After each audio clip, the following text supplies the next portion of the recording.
네, 감사합니다.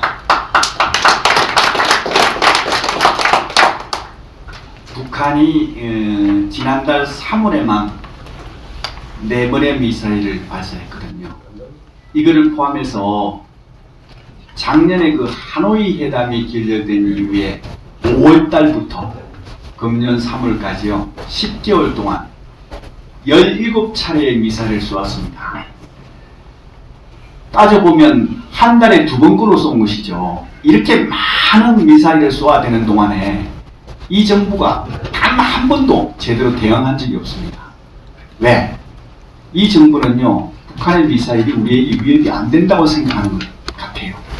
과연 그런지 이 시간을 통해서 한번 정리를 해볼까 합니다. 우선 북한의 미사일은요, 크게 2가지로 구분됩니다. 하나는 전략 미사일, 또 하나는 전술 미사일이죠.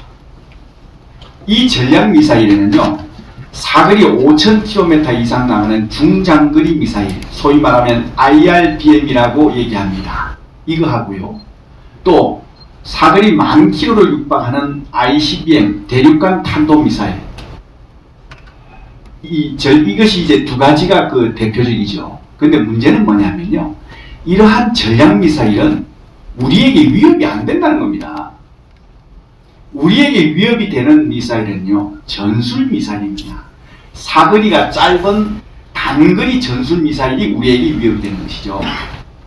그 단거리 전술 미사일에는요, 크게 3가지로 구분됩니다. 첫 번째가 스커드 계열이 있고요. 두 번째는 노동 계열. 세 번째는 최근에 신종 4종 세트라는 게 있죠. 이 3가지가 대표적인데요. 방금 제가 말씀드린 최근에 17번의 북한이 쏘아댄 미사일의 대부분이 바로 이 단거리 전술 미사일 중에 하나인 4종 세트라는 겁니다. 그래서 이 4종 세트에 대해서 여러분들 한번 정리를 하고 넘어갈 필요가 있어서 잠깐 제가 사진을 좀, 지금 보시는 사진이요, 4종 세트 중에 첫 번째 이스칸데르형입니다. 이 이스칸데르는 형은요, 러시아 걸 본떠서 만든 것인데요. 특징이 뭐냐면 일반 미사일처럼 올라갈 때는 똑같이 올라가요. 근데 내려올 때는요, 중간에 변칙 기동을 합니다. 그림에서처럼. 이 변칙 기동을 왜 하느냐? 이 변칙 기동을 함으로써요, 우리의 미사일 방어 요격 체계를 피할 수가 있는 겁니다. 그래서 이 이스칸데르형은 우리의 미사일 요격 시스템을 회피할 수 있는 그런 특징을 가진 미사일이다, 이렇게 이해하시면 됩니다. 다음, 두 번째 4종 세트 중에 두 번째는요,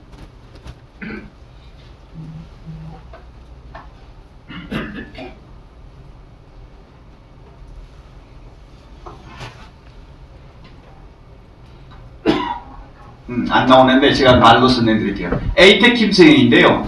나왔네. 이 에이테킴스형은 북한에서 아직까지 공식적으로 이게 공개를 안 했기 때문에 정확한 어떤 재원을 말씀드리기는 제한됩니다. 그렇지만 지금까지 시험 발사한 것을 저희가 분석해 보면요, 대략적으로 미국에서 운용하고 있는 에이테킴스하고 성능이 유사하지 않을까, 이렇게 추정하고 있거든요. 그렇게 따지면 이 북한판 에이테킴스는 미사일 한 발을 쏘게 되면요, 이 미사일 한 발에 자탄이 950개가 들어가 있습니다. 그래서 이 950개의 자탄이 탁 그 지역에 목표 지역에 터지면 바로 쫙 넓은 지역에 펼쳐져 가지고요, 이 넓은 지역을 일시에 초토화시킬 수 있는 그런 미사일이죠. 그 지역은 대략적으로 한 축구장 한 3개 내지 4개 정도의 넓이를 초토화시킬 수 있는 그런 어떤 미사일이다, 이렇게 이해하시면 됩니다. 다음 보시겠습니까? 세 번째 미사일은 초대형 방사포라는 것인데요. 이게 이제 지난 3월 달에 4번의 이 미사일 시험 발사를 하고 나서 마지막 날 29일 그 다음날 보도자료를 낸 겁니다, 북한이. 근데 이 보도자료에 나온 사진을 보면요, 이게 초대형 방사포가 아니라 다음에 제가 말씀드리고자 하는 대구경 조종 방사포거든요. 사진이 뭔가 잘못됐어요. 그래서 이게 의도적으로 이렇게 잘못낸 건지 아니면 단순 실수인지는 앞으로 두고 봐야 되겠습니다. 어쨌든 초대형 방사포는요, 구경이 600mm가 맞습니다. 이게 나온 대로 600mm는 맞는데 발사관이 6개가 아니라 4개입니다. 그리고 이 초대형 방사포는요, 어떻게 이해하시면 되냐면요, 방사포 포탄 있지 않습니까? 이 포탄에다가 추진체하고 그리고 유도 장치를 장착해서 미사일로 바꾼 거예요. 그 단순한 포탄 같은 건 올라갔다가 내려오는데요. 추진체가 다 달리면 더 멀리 더 멀리 갈 수 있거든요. 유도 장치가 들어가면 더 정밀하게 때릴 수가 있기 때문에 이 두 가지가 장착되면 미사일로 바뀌는 거거든요. 그렇게 바꾼 것이다. 이렇게 이해하시면 됩니다. 다음. 요게 이제 방금 그 사진에서 보신 왼쪽에 있는 게 대구경 조종방사포 비슷하지 않습니까? 그래서 이걸 잘못 낸 것 같아요. 그래서 왼쪽에 있는 대구경 방사포는요, 방금 제가 말씀드린 초대형 방사포하고요, 성능이나 이런 게 다 비슷해요. 다만 구경이 초대형 방사포가 600mm인 것에 비해서 이건 400mm급이고요. 그 다음에 이제 초대형 방사포가 4연장으로 되어 있는데 이거는 발사관이 6개가 있어요. 좀 더 2개가 더 많죠.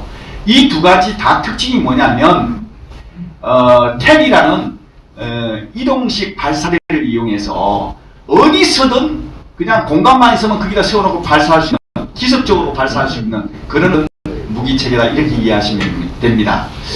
자, 이 네 가지를 제가 말씀드렸는데요. 이러한 신종 4종 세트 미사일, 요 특징이 있습니다. 군사적으로 분석해보면 세 가지의 특징이 있는데요. 첫 번째는 뭐냐면 고체 연료를 이용하기 때문에 기습 발사가 가능하다는 것이에요. 이게 무슨 말씀이냐면 북한이 보유하고 있는 미사일 대부분이요, 액체 연료를 사용해 왔거든요. 그러다 보니까 미사일을 쏘려고 이렇게 거치를 하지 않습니까? 이렇게 거치해 놓고 그 액체 연료를 집어넣으면요, 이 액체 연료를 주입하는데 소요되는 시간이 한 30분 이상 소요돼요. 그럼 이 30분 이상 소요되면 이 시간에 우리가 탐지를 해서 바로 선제 타격을 먼저 할 수가 있기 때문에 굉장히 취약한 것이죠. 그래서 이런 취약점을 없애기 위해서 고체 연료를 이용하게 되면 이런 선제 타격에 우리에게 기습을 당하지 않고 바로 자기네들이 기습적으로 발사할 수 있는 그런 어떤 특징을 가지고 있다는 것이죠. 두 번째는요, 사거리의 문제와 이 고도의 문제입니다. 이 사거리가요, 230km에서 한 600km 정도 되거든요. 이 사거리는 다시 말씀드려요. 잘 생각해 보세요. 북한에서 600km면요, 일본도 아니고 뭐 대만도 아니고 필리핀도 아닙니다. 오직 대한민국을 겨냥한 미사일, 단거리 미사일이다. 이렇게 이해하시면 되는 겁니다. 굉장히 이게 당연히 우리 대한민국 위협적인 것이죠. 또 고도는요, 30 내지 40km의 낮은 고도로 가거든요. 이게 어떤 의미가 있냐면 우리의 미사일 요격 체계 중에 대표적인 게 사드거든요. 이 사드가 북한이 미사일을 쏘게 되면 이렇게 떨어지는 하강 순간에 최고 지점이 150m 고도에서부터 최저 40km의 지점에서 타격을 하게 되어 있습니다. 그래서 이 최저 지점, 최저 고도 40km 이하로 날아오는 거는요, 사드로서 요격이 안 됩니다. 바로 이러한 사드의 단점을 이용해서 30 내지 40km로 저고도로 나온 것이죠. 그래서 이런 어떤 우리의 미사일 방어 체계를 굉장히 약점을 이용한 그러한 어떤 미사일을 개발한 것이다. 이렇게 이해하시면 되고요. 마지막 세 번째는요, CEP입니다. 이게 뭐냐면요, 정확도, 공산오차거든요. 이 공산오차, CEP는 북한이 미사일을 보면 굉장히 부정확해요. 이게 한 10m에서, 수십 m에서 수백 m까지 오차를 보였는데, 이번에 4종 세트는요, 수메다까지 굉장히 정확해졌어요. 이 얘기는 뭐냐면요, 정밀 타격이 가능하다는 걸 의미하는 겁니다.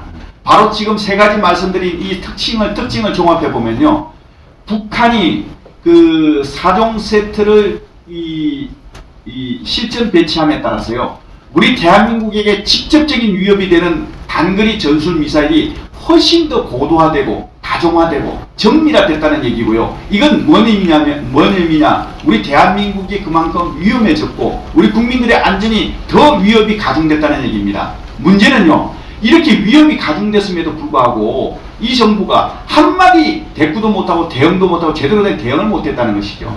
그리고 이게 그냥 이렇게 방관하면서 해왔죠. 이 지구상에 어떤 정부가, 어떤 나라, 어떤 정부가 이렇게 국민의 안전에 무관심하고 무시하고 이렇게 방치하는 그런 정부가 어디 있습니까? 저는 이 정부밖에 없는 것 같아요. 최근에 또 한 말씀 더 드릴게요. 이 도종환 씨가 투보가 이게 뭐 북한이 미사일을 발사하는 것은요, 발사하는 것보다 한국이 미사일을 발사하는 게 더 많기 때문에 북한이 미사일 발사하는 건 문제 안 된다. 이런 얘기를 했거든요. 이건 무슨 얘기냐면 북한이 미사일 쏘는 거하고 우리 미사일 쏘는 게 숫자가 문제가 아니고 성격의 문제입니다. 거기에 대해서 간단히 제가 좀 말씀드리겠습니다. 이 지구상에 있는 모든 나라들은요, 자체적으로 미사일을 개발하고 그리고 시험 발사하고 또 자체적으로 실전 배치해서 보유하고 하는 것이 다 자유롭습니다. 그런데 유엔에서 유일하게 그 탄도미사일을 금지하는 나라가 있죠. 그게 바로 북한입니다. 왜 그럴까요? 그거는요, 북한이 불법적으로 핵을 보유하려고 하기 때문입니다. 만약에 북한이 불법적으로 핵을 보유하고 또 거기에다가 핵을 운반하는 탄도미사일까지 확보하게 되면요, 이 지구상에 있는 많은 국가들이 북한의 핵 위협에 노출되게 되는 것이죠. 그래서 유엔에서 설사 북한이 불법적으로 핵을 보유하더라도 운반체인 탄도미사일을 금지시키면 위협을 줄일 수 있다. 그래서 유엔 차원에서 대북 제재 결의를 해서 탄도미사일을 금지시키는 결의를 한 겁니다. 그게 바로 그 유명한 1874호 대북 유엔 제재 1874호입니다. 그래서 1874호에 북한의 탄도미사일을 금지한 조항이기 때문에 유명해진 것이고요. 이 1874호는요, 2009년 4월 5일 날 북한이 2차 핵실험을 한 것을 계기로 해서 미국뿐만이 아니고요, 북한의 동맹국인 중국, 러시아까지 동참을 합니다. 그리고 190여 개국의 유엔 회원국, 그야말로 전 세계 모든 국가들이 동참을 해서요, 북한의 탄도미사일 발사를 금지하는 결의를 하는 겁니다. 근데 이 결의는요, 단순한 결의의 문제가 아니고요, 법적인 구속력을 갖는다는 것이 중요한 것이죠. 법적 구속력을 가져요. 그래서 이 결의를 위반할 경우에는 법적으로 제재를 받게 되어 있습니다. 그래서 이게 북한의 탄도미사일 발사는 불법이라는 것입니다. 반면에 우리는 그런 제재를 안 받기 때문에 합법적인 것이고 그리고 정상적인 활동이죠. 이 두 가지를 헷갈리면 안 됩니다. 또 도종환 후보가 얘기한 게 한 가지 더 있습니다. 뭐냐? 이렇게 얘기했죠. 북한이 미사일을 이렇게 막 쏘아대는 것은 한미연합 군사훈련 때문이고 F-35 때문이라고 얘기했습니다. 이것도 앞뒤가 안 맞는 겁니다. 정확히 여러분도 아셔야 됩니다. 왜? 북한이 지금 방금 말씀드린 대로 17번에 걸쳐서 미사일을 막 쏘아댄 게 언제입니까? 말씀드렸지 않습니까? 작년 5월부터 올해 3월까지 10개월간입니다. 이 기간이 어떤 기간이냐면 이 정부가 들어와서 한미연합 군사훈련을 폐지시키고 한미연합 군사훈련을 못하게 한 시기입니다. 안 하던 시기예요. 그 시기에 쏘았는데 무슨 놈 그거하고 많이 안 되잖아요. 앞뒤가. 또 F-35 때문이다. F-35가요. 재작년 2018년 3월 달에 도입됐거든요.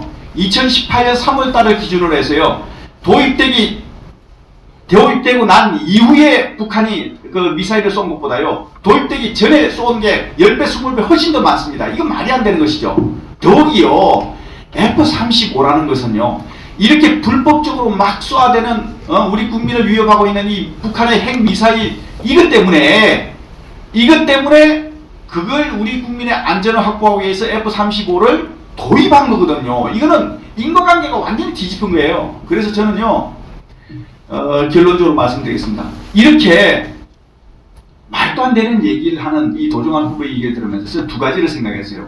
하나는 위협에 대한 인식의 오류가 심각하다. 이게 무슨 얘기냐? 위협에 대한 인식의 오류.